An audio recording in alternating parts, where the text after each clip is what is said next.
이승만이 분단의 원흉이라는 말 같지도 않은 주장을 조목조목 비판하겠습니다. 이승만이 분단의 원흉이다? 반박의 논리를 좀 알고 있다 그런 생각을 하는 분들도 있겠지만 아주 위험한 주장 하나를 논파를 할 거거든요. 그게 뭐냐면은 신탁 통치를 받아들이는 것이 분단을 막을 수 있는 방법이었다라는 짤막한 문장을 던지는 부분이 있습니다. 그 한 문장이 굉장히 위험한 인식이거든요. 소련의 본심을 일부러 말을 안 하는 거거나 소련에 의해서 공산화될 뻔했던 대한민국을 애써 외면하는 거거나 오히려 소련 뜻대로 됐으면은 나라가 좀 더 좋았지 않았을까라는 바람이 묻어 나올 수 있는 발언이기 때문에 굉장히 위험한 겁니다. 소련에 그럼 진짜 저희는 뭡니까? 말로는 그러니까 청산유수인데 행동 같은 경우에는 북한의 광물 같은 거 다 수탈하고요. 이승만 대통령이 정읍 발언하기 4개월 전에 1946년 2월 달에 이미 소련에 의해 가지고 북조선 임시인민위원회를 만들고 토지 개혁을 단행했던 게 소련입니다. 제가 세 가지를 비판할 겁니다. 첫 번째, 신탁 통치를 받아들이는 게 공산화를 막을 수 있는 방법이었다고? 도대체 모스크바 삼상회의와 미소 공동위원회의 내용을 뭘로 해석하는 겁니까? 제가 그걸 비판할 거예요. 두 번째로는 이 사람의 조국관에 대해서 저는 의심이 간다라는 거예요. 이승만이 분단의 원흉인가? 제가 비판할 거예요. 그 세 번째는 결론입니다.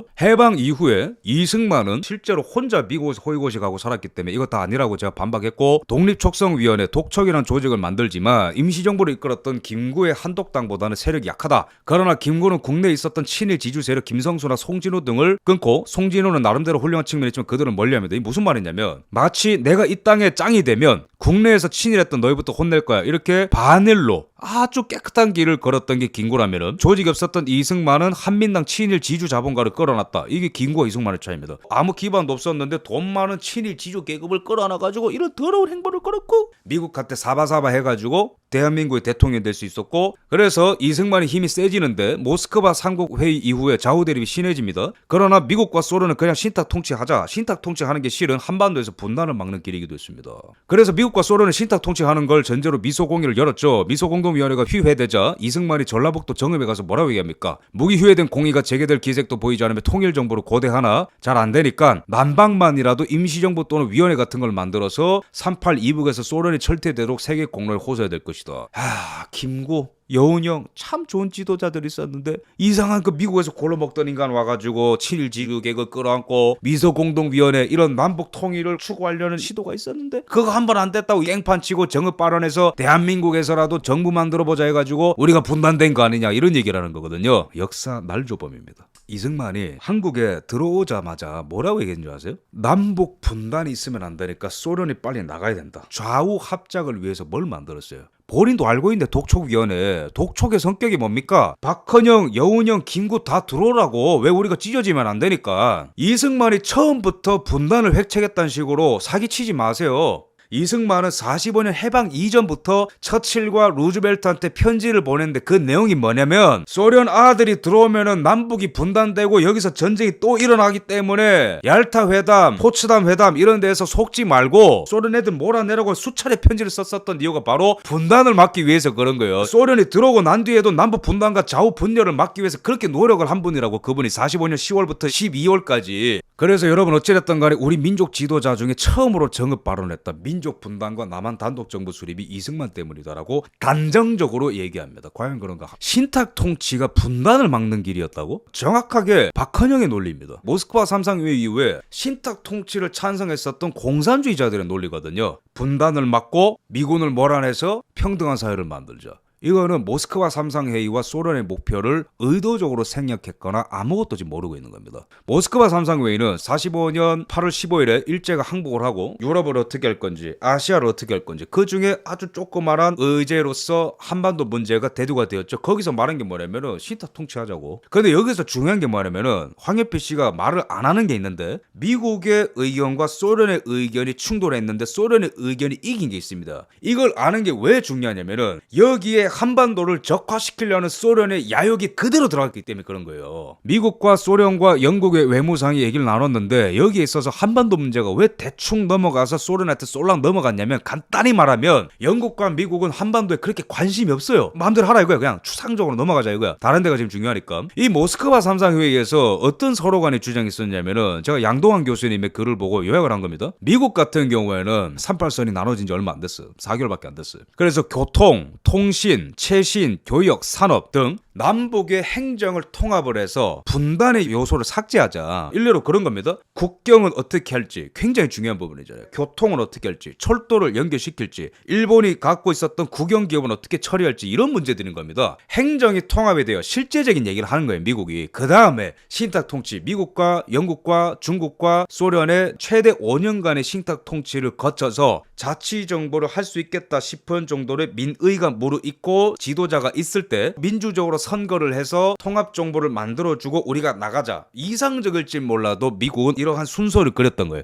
근데 소련 같은 경우에는 단호히 거절합니다. 뭘 절대 인정 안 했냐면은 행정 통합을 인정 안 한 거예요, 소련이. 그러면 여기서부터 누가 분단을 이야기한 거죠? 소련이네. 46년 2월 달에 북조선 임시인민위원회 만들고 3월 달부터 토지개혁 해가지고 무료로 땅 나눠준 소련이 분단의 원흉이죠. 모스크바 삼상회의부터 이미 분단을 야기하는 소련의 야욕이 다 드러난다고. 여기서의 목적이 두 가지입니다. 첫 번째, 행정통합을 거부함으로써 북한만이라도 적화시킨다, 확실하게. 두 번째, 미소공동위원회를 통해서 몇 년간 시간이 끌리게 되면은 남한에서도 공산화가 진행이 되어서 남북한 통합선거를 했을 때 남북한 전부 다 공산화 시킬 수 있으니까 소련이 가장 좋아하는 방법을 밀어붙였고, 여기서 미국이 굴복한 게 바로 모스크바 삼상회의라고. 이승만 대통령이 이걸 보니까 화가 이빨이 나는 거야. 김구와 이승만이 반탁 운동을 하게 됐던 것도 이런 이유죠. 이거는 제 의견이 아닙니다. 양동환 교수님이 쓴 이 책에 자세히 나와 있어요. 모스크바 협정은 모스크바 삼상회의에서 제의된 미국의 제안보다 소련의 제안이 더 많이 반영되었다. 미국은 5년간의 4개국 공동 신탁 통치 사업만 관철했다. 그럼 이거를 그대로 실현했으면 어떻게 됐을까? 미소공동위원회가 안 돼서 망정이지. 미국 애들이 강제로 그냥 남북한 통합으로 투표하라고 해놨으면은 당연히 수적으로 밀리죠. 왜냐면 위에는 북한 애들이 다 공산당이고 남한은 지금 박헌영의 조선공산당, 한민당, 한독당 다 쪼개져 있거든. 여운형도 있고. 그러면 당연히 공산주의자들이 세력으로 우세하니까 적화가 된 상태에서 미군은 나가고 다 같이 공산화가 되는 거지. 신탁 통치하는 게 한반도에서 분단을 막는 길이라고? 당신의 조국은 도대체 어딥니까? 소련이에요?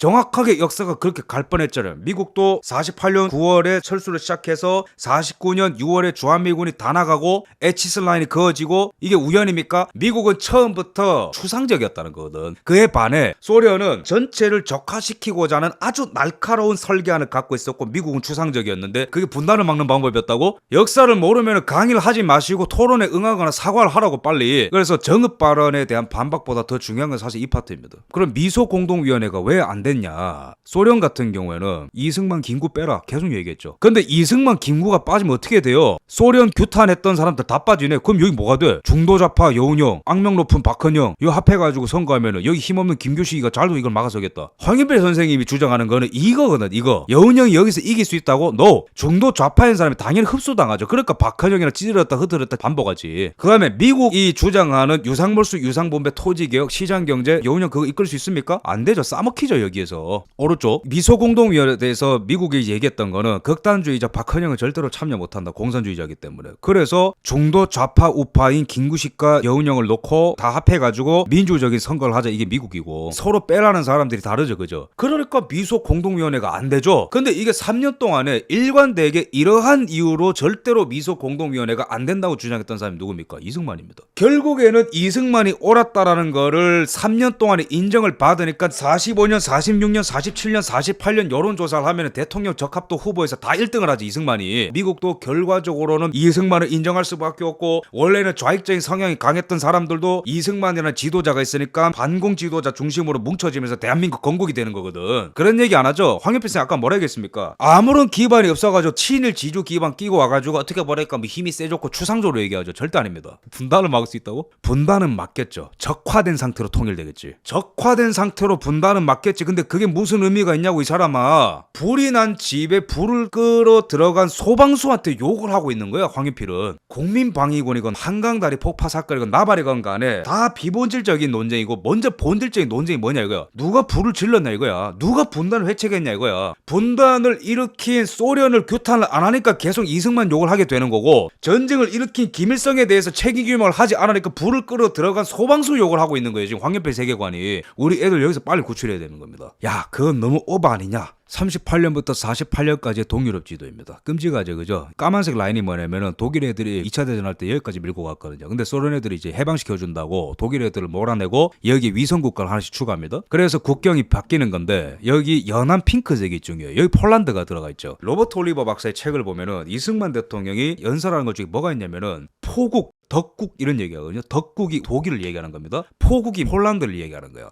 이승만 대통령이 46년에 연설할 때 덕국에 의해서 점령됐던 곳을 소련이 해방시켜준다고 하고 거기를 공산화시키고 있는데 거기에 포국이 점령당했다 그런 얘기예요. 이승만이 알고 그랬냐? 알고 그랬습니다. 이승만은 철저히 국제정세의 흐름을 알고 공산화를 반대한 사람입니다. 결과론적인 해석이 아니고 올란드 파이지스라고 하는 러시아 전문가의 책을 제가 요약해서 말씀드리겠습니다. 이게 바로 북한에서 일어났던 일이고 깜빡하면 우리나라가 이렇게 될 뻔했어요. 잘 보세요. 1차 대전이 혁명의 수출의 발판이 됐다면 이제는 제국주의와 자본주의와 이런 걸 씻어내고 혁명을 하자. 그래서 1차 대전 이후에 혁명이 많이 퍼졌어. 근데 2차 대전 이후에는 유럽 전역에 소련의 스탈린이가 권력을 잡는 발판이 됐단 말이에요. 전쟁이 스웨덴, 폴란드, 라트비아, 에스토니아, 리투아니아, 헝가리, 체코슬로바키아, 유고슬라비아, 루마니아, 불가리아 이런 데가 위성국가로 전락하거나 다 공산화가 됐다고. 어떻게 했는 줄 아세요? 소련이 해방시켜준다 그랬어요. 소름 끼치지 않나요? 미국은 점령군, 소련은 해방군. 누구 말이라고? 황교표 선생님 말이에요. 소련 애들이 동유럽을 적화시킬 때 해방이라는 단어를 썼어요. 그리고 자기한테 반대하는 언론사들을 전부 다 없앴습니다. 결정적으로는 체코는 민주정부가 들어섰는데도 공산당이 쿠데타를 일으켜가지고 전복이 됐어요. 우리가 제주 4.3이랑 여순 반란 안 잡았으면 이렇게 됐습니다.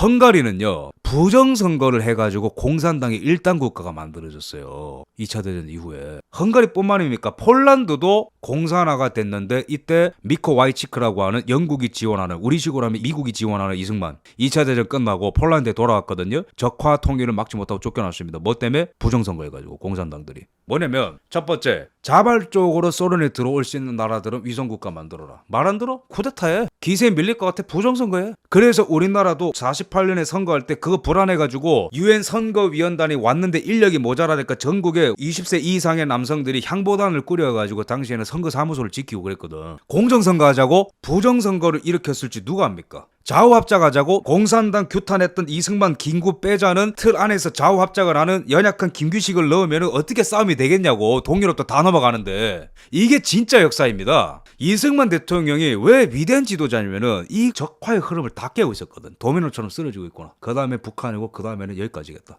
그 타이밍에 정읍 발언한 겁니다. 우리는 안 된다고. 넘어가면 안 된다고. 당시에 소련의 대북한 계략과 정책을 살펴봅시다. 이건 김국후 씨라고 평양의 소련 군정이라고 제가 이 책 배우면서 진짜 공부 많이 했어요. 여기에 의하면은 45년 8월 24일에 여단장 조 바오중은 직속상관인 소련 극동군 사령관 바실레프스키 원수에게 다음과 같은 내용의 보고서를 보냈다. 88 정찰여단은 스탈린 동지의 직접 지령에 따라서 창설되었으며 창설 목적은 여기서 중요합니다. 조선과 중국을 강점하고 있는 일본 군과의 전쟁에 대비해서 이 지역에서 빨치산 투쟁을 전개하고 일본군을 몰아낸 후에는 조선과 중국의 정치 군사 지도자를 양성하려는 데 있다. 뭐냐면 저는 45년에서 48년의 얘기를 말씀드렸지만 이 소련 문건에 따르면 어떤 게 있다고? 김일성이가 속했던 88 여단의 창설을 스탈린이가 42년에 직접 만들어라고 명령했는데 그 목적은 뭐다? 일본을 견제할 수 있는 군사 지도자를 기르고 더 나아가서 일본 애들이 여기서 나갔을 때 중국과 조선을 다스릴 수 있는 정치 군사 지도자를 양성하는 데 있다. 해방되기 이전부터도 일본 애들이 나갔을 때 여기를 어떻게 적화시킬지 계획이 다 있었거든. 그러면은 소련은 왜 미국보다 한반도에 대한 관심이 더 강했는가? 이게 진짜 중요한 거거든요. 그거는 바로 에너지입니다.